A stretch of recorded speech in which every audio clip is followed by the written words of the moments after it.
Salut les pianistes, bienvenue dans ce nouveau tuto numéro 9 consacré aux intervalles et accords. Ces deux notions sont assez voisines, en tout cas très souvent associées, c'est pourquoi j'ai choisi de les traiter ensemble.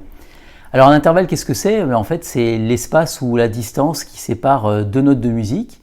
On distingue bien sûr différents espaces. Si l'on prend pour référence le Do par exemple, le Do associé à un autre Do exactement la même note, on sera donc sur un espace qui est nul, qui s'appelle l'unisson. L'espace entre Do et le Ré va s'appeler une seconde. L'espace entre un Do et un Mi va s'appeler une tierce, parce que Do, Ré et Mi, trois notes. L'espace entre un Do et un Fa va s'appeler une quarte. Un Do et un Sol, une quinte. Un Do et un La, une sixte. Un Do et un Si, une septième, un Do et un Do, une octave. Et si l'on poursuit, le Do et le Ré suivant, donc c'est supérieur à l'octave, on va appeler ça une neuvième, un Do et un Mi, une dixième, etc. Et donc pour qualifier un intervalle, il suffit de compter le nombre de notes différentes qu'il y a entre la note de départ et la note d'arrivée. Alors petite subtilité, si l'une de ces deux notes est altérée, ça ne change rien au calcul. Reprenons notre exemple de Do-Sol. Do, Sol dièse sera également une quinte, mais pour l'occasion augmentée, puisque l'on a augmenté la dernière note d'un demi-ton. Et à l'inverse, Do, Sol bémol sera qualifié de quinte diminuée. Si les deux notes sont jouées à la suite, exemple Do puis Sol, on appellera cela un intervalle mélodique, alors ascendant ou descendant.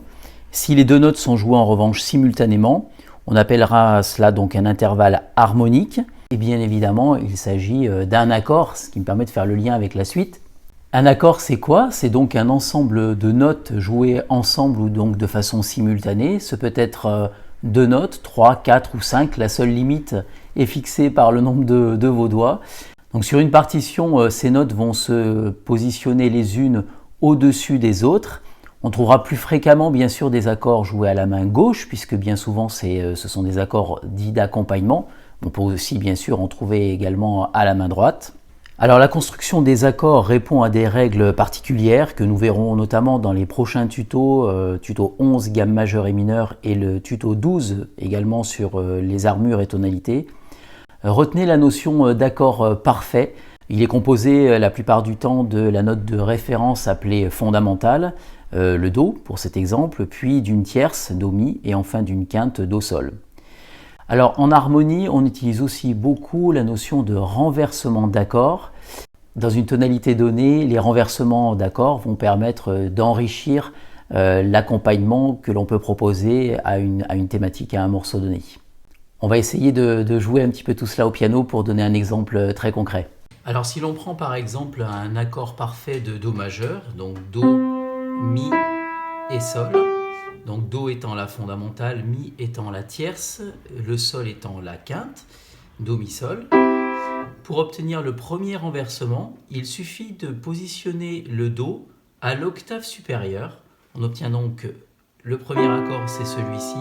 Le deuxième accord, le Do à l'octave supérieure, on obtient donc Mi, Sol, Do.